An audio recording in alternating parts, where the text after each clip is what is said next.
And so last week you introduced the IVF Protection Act. Tell us a little bit about that. Sure. IVF is incredible technology. It's really miraculous medical technology that has enabled millions of parents to bring into the world children they wouldn't otherwise have been able to bring in. And it's brought hope, it's brought love to so many families. You know, if you look across the country right now, about 2% of all children born in America are born through IVF. There are over 8 million babies that have been born through IVF. And in recent months, when the Alabama Supreme Court issues its decision, there's been a lot of confusion, there's been a lot of fear and uncertainty about the status of IVF. And I have to say that concerned me. That concerned me greatly because I very strongly support IVF. And as I looked around the Senate, all 100 senators support IVF. Every senator in the Senate, Republican and Democrat, believes IVF is really important technology. And so I approached my colleague, Katie Britt, senator from Alabama, and I said, listen, there's so much uncertainty. Let's you and I team up together. And let's introduce legislation that is straightforward and simple, that is a strong protection for IVF at the federal level, that would guarantee that parents across the country can have access to IVF. And so the legislation we introduced is a prohibition on states or local governments banning IVF. And it's to put into federal law an ironclad protection so that parents, if you choose to use the technology of IVF to have a family, you can rest assured knowing that right's going to be protected. Now, can you talk a little bit more about why this was such an important issue for you to get involved in, especially during a campaign year? Yeah. Well, it's an issue that is enormously important. It impacts families all across the country. You know, I do a podcast every week called Verdict with Ted Cruz. My co-host of the podcast, Ben Ferguson, all 3 of his kids came from IVF. Last week, Katie Britt and I, we went on Megyn Kelly's podcast. Megyn's kids came through IVF. All across the country, people, moms and dads who are desperate to be moms and dads, to be parents, to have a child, a little boy, a little girl to love. It is through IVF technology that millions of them can do so. And the fear and the uncertainty was real. And I will say, unfortunately, there are some in the political world that I think are trying to stoke that fear, trying to stoke that uncertainty. They see a political advantage in making people afraid that IVF is in jeopardy. And I thought the simplest way to prevent that is let's find legislation that all 100 senators ought to be able to agree on. We all agree that IVF should be protected, so let's put that into federal law. Now, in response to the announcement of the IVF Protection Act, your opponent says your, quote, long-standing support for an extreme ban on abortion, which is now threatening IVF, is why we are here. What's your response to that? Well, look, it's not surprising that Congressman Allred engages in a political attack. That's what he does. And you have to understand, Congressman Allred's position on abortion is really far out of the mainstream. You know, abortion is an issue that people of good faith disagree with, and disagree with each other, and they have strong and personal and emotional views. And what the Supreme Court has said is that on an issue that has such passionate disagreement, a public policy issue like that, the way we resolve those issues under the Constitution is through the democratic process, through the voters deciding at the ballot box. What that means is that every state adopts different standards. In bright blue states, in states like California or New York, we see essentially no limits on abortion because that's what the voters there want. In redder states, we see more significant limitations, and the precise limitations, they vary state by state depending on the values of the voters. That's the Democrat process. Well, Congressman Allred's problem is his policy position is he supports unlimited abortion on demand literally up until the moment of birth, partial birth abortion up to and including the 39th and 40th week.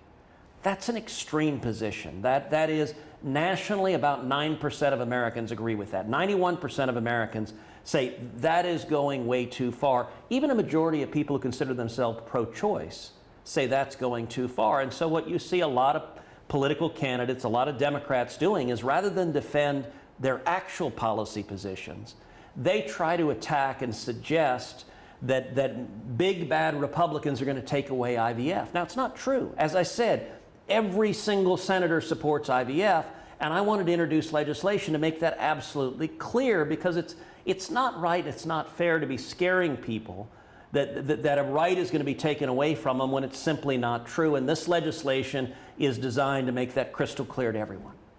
Now, you touted Texas's abortion ban, which critics say takes away a woman's rights, and with this act, you're now supporting a woman's right to choose IVF. So is that a confusing message for voters? Well, I don't think so at all. I am strongly pro-life.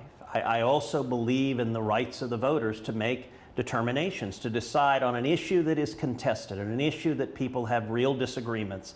I think the right way to decide that is at the ballot box, electing your state legislature, because that way everyone can be engaged in the process and the debate.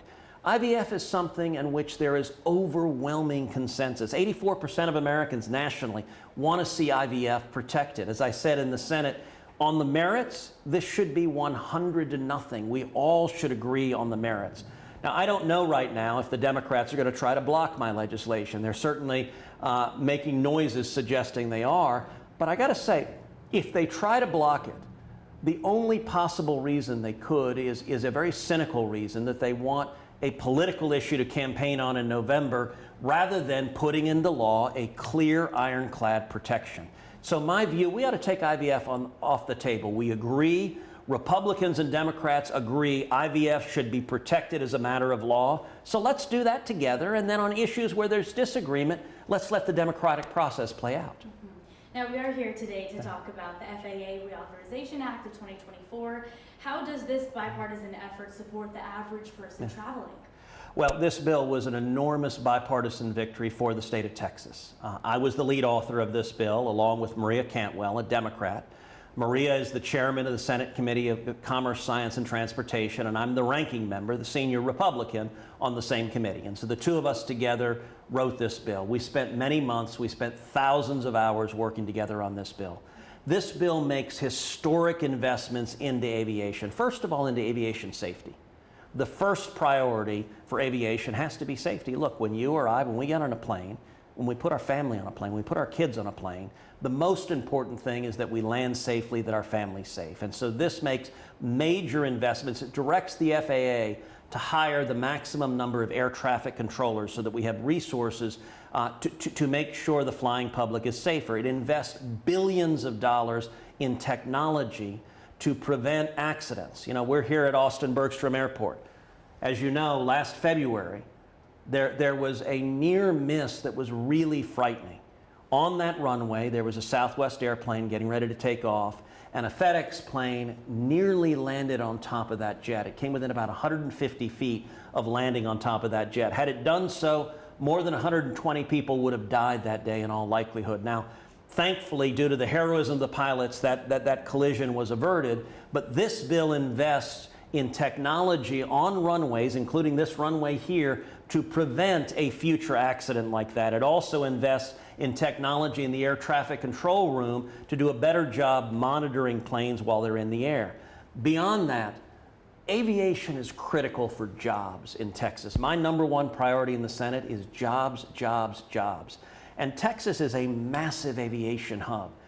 We have hundreds of thousands of high-paying jobs that depend on aviation, and millions that depend indirectly on aviation, on the ability to get on a plane and go meet your customers, go travel all across the state, all across this country. This bill invests over $100 billion in strengthening aviation in Texas, and that's a big deal for jobs in Texas.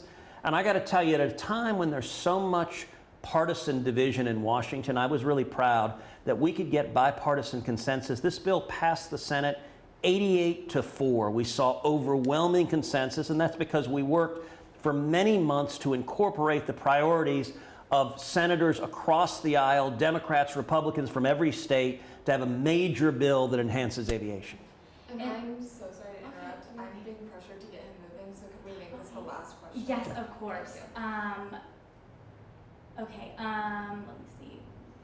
I guess so the airport is currently experiencing a shortage of air traffic controllers. So how could this help that situation? Well, this bill directs the FAA to hire and train the maximum number of air traffic controllers. Right now, the FAA is training about 1,200 air traffic controllers a year. This bill directs them to expand that up to their current capacity, which is about 1,500, but also directs them to grow the capacity. So in subsequent years, we could see that those numbers rise to 1,800 or 2,000 or even 2,200 or more. That increases the pipeline of air traffic controllers, which has a double benefit. Number one, it helps for safety. That we have well-trained controllers who are monitoring planes, avoiding the prospect of an accident. But number two, it also reduces delays for the traveling public. One of the reasons we see delays is because we have an air traffic controller shortage. And so this makes major investments in fixing that problem. And I got to say, here at Austin-Bergstrom Airport, 22 million passengers flew in and out of this airport last year. It's amazing to think of. You know, Heidi and I, we lived a lot of years in Austin. I've flown into and out of this airport more times than I can count. The growth of it is spectacular, and a big part of it is so many people are coming to Austin. So many people are coming to Central Texas. So many big companies are moving down here, whether it's Tesla, whether it's Samsung building their enormous semiconductor facilities. All of that is great for Texas, but we got to make sure we have the infrastructure so that the people coming in can travel and get where they need to go. And this bill makes a huge investment in upgrading the infrastructure here at Austin-Bergstrom and at every airport in the state of Texas and across the country. Senator Cruz, thank you so much. We appreciate your time. Appreciate it.